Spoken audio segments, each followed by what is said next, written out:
哇哟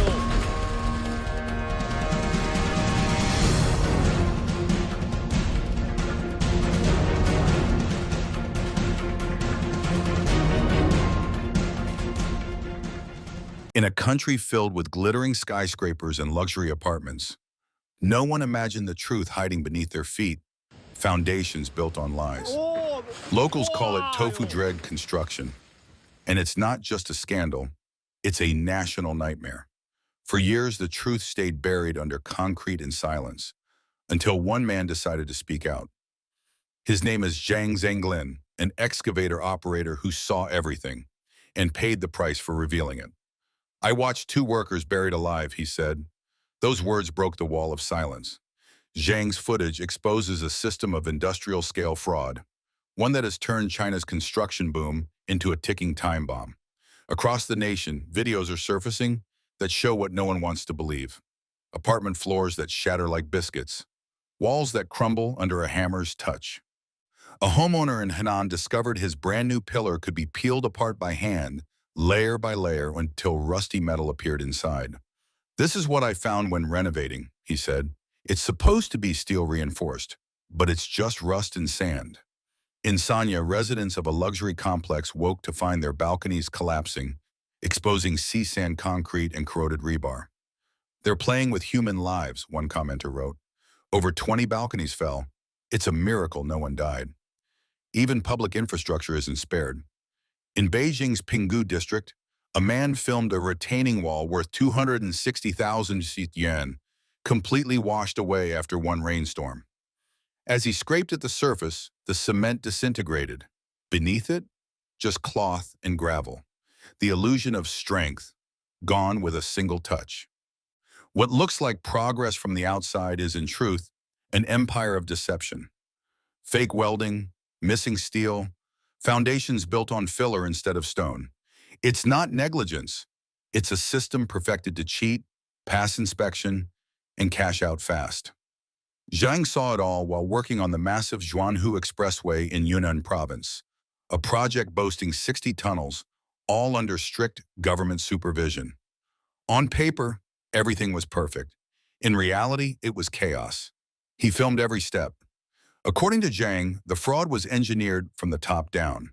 For a tunnel designed with 12 steel supports, only the last 2 were ever installed, just enough to fool the inspectors. Entire sections of reinforcement mesh were never added at all, replaced by a few symbolic welds for show. And the concrete? It wasn't even concrete. Zhang revealed that construction crews filled walls with dirt and rubble, reducing a 150-centimeter design to less than 50 centimeters of real material. Every shortcut saved millions, while turning entire structures into death traps. His videos show what the authorities don't want the world to see: tunnels held up by air, buildings ready to collapse, and lives hanging by a thread. This isn't just corruption, it's betrayal. The slow decay of a nation's foundations, one forged document at a time. And now the evidence is flooding out, raw and undeniable. Because once you've seen what's inside these walls, you'll never look at a Chinese skyscraper the same way again. Behind every unfinished bridge and hollow skyscraper in China lies a hidden economy of theft, a system so organized it could only thrive in plain sight. According to one insider, the corruption wasn't just about cutting corners, it was about stealing entire truckloads of steel. Legally, on paper. Twice a month, Zhang said he was told to load several trucks, each carrying more than 40 tons of brand new steel. None of it went into construction. All of it disappeared into the black market. How could hundreds of tons vanish from a state-owned project without anyone noticing? Zhang explained.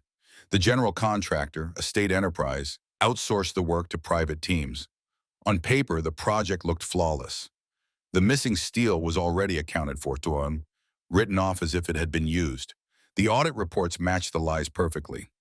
It was a closed-loop system designed to cheat the books and protect everyone involved. But beneath that perfect crime were imperfect consequences. Human lives, destroyed in silence.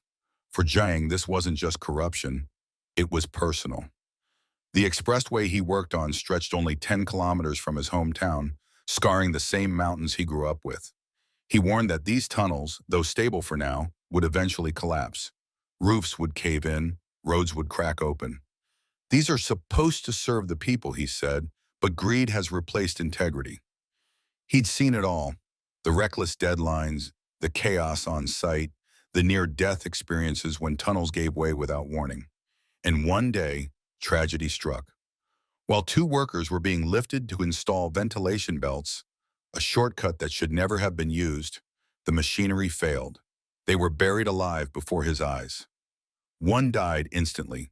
The other didn't survive long after. The company never filed a report. Instead, they offered the families hush money, a private settlement worth 2 million yuan, on one condition: no one could speak. This was not an isolated case. It was how the system worked, a routine cost of doing business. Zhang said every tunnel project recorded at least one death caused by illegal shortcuts. And it wasn't just construction sites. The same disregard for safety extended to the tools meant to save lives. In Jiangsu, a fuel generator caught fire. Instead of evacuating, the site manager ordered a crane operator to lift the flaming machine and move it across the site, over the heads of workers still below. The footage showed a fireball swinging above the mound, a moment that summed up the industry's insanity. Even firefighters weren't spared from this web of deception. In Taiwan, when a team rushed to contain a blaze, they grabbed what looked like brand new fire extinguishers. But when they tried to use them, nothing came out. The extinguishers were fakes, filled with useless powder.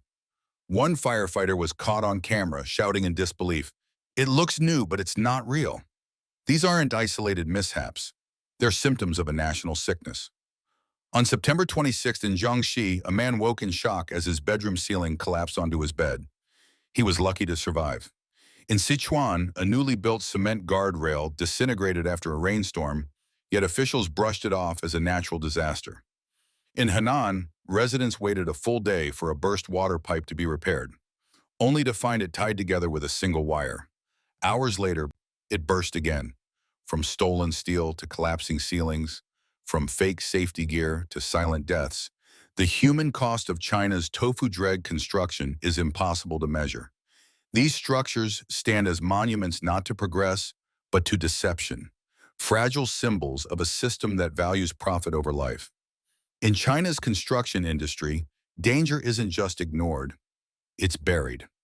Those who cut corners rise fast, but those who expose it are crushed. In the summer of 2023, Zhang Zanglin, a quiet excavator operator, made a decision that would change his life forever. Armed with a USB drive packed with videos, photos, and engineering data, he walked straight into the local project supervision office, the very place meant to uphold safety and law. He believed that truth, if shown properly, would be protected. But instead of protecting him, the system turned on him. The supervisors handed his entire report straight to his boss, the same man he had accused. Within hours, Zhang was threatened. "Do you still want your salary? If you can't work for me, you'll never work again." Refusing to back down, Zhang and his friend Li Tiancheng tried to bring their evidence to higher authorities. But before they reached the city, police intercepted Xuan. They were detained for more than a day, warned not to speak, and told this was an internal company issue. The message was clear: the law wasn't on their side. When they were released, Zhang's boss mocked him openly. "You've seen my power now. You're just a worker. Don't think you can challenge me." His phone was seized, and the search for his evidence began. But the real attack was yet to come. Days later, local media published an official story. The headline claimed, "Extortion Gang Busted." The two criminals? Zhang and Li. According to the report, they had demanded 3 million yuan from the construction company. The story was entirely fake, but it worked. Overnight, Zhang was branded a criminal. He knew that in China, such an accusation could mean up to 15 years in prison. He lost his job, his reputation, and his safety. By the end of 2024, threats flooded his phone. Anonymous callers said they knew his home address. Police harassment never stopped. His family fled their home, terrified. With no future left, Zhang decided to leave. 3 days before his departure, he sent every document, every recording, to the country's top anti-corruption bureau, and never heard back. In May 2025, he arrived in Germany not as a fugitive but as a whistleblower, a man exiled for telling the truth. But Zhang's story is not unique. It's a mirror reflecting a system built on rot. Across China, from Henan to Gansu, the pattern repeats. Illegal subcontracting, missing safety checks, unreported deaths. Different cities, same story. Zhang explained how it all works. State-owned companies, controlled by powerful families, win massive government projects. But instead of building, they subcontract the work to private firms, each layer taking its cut.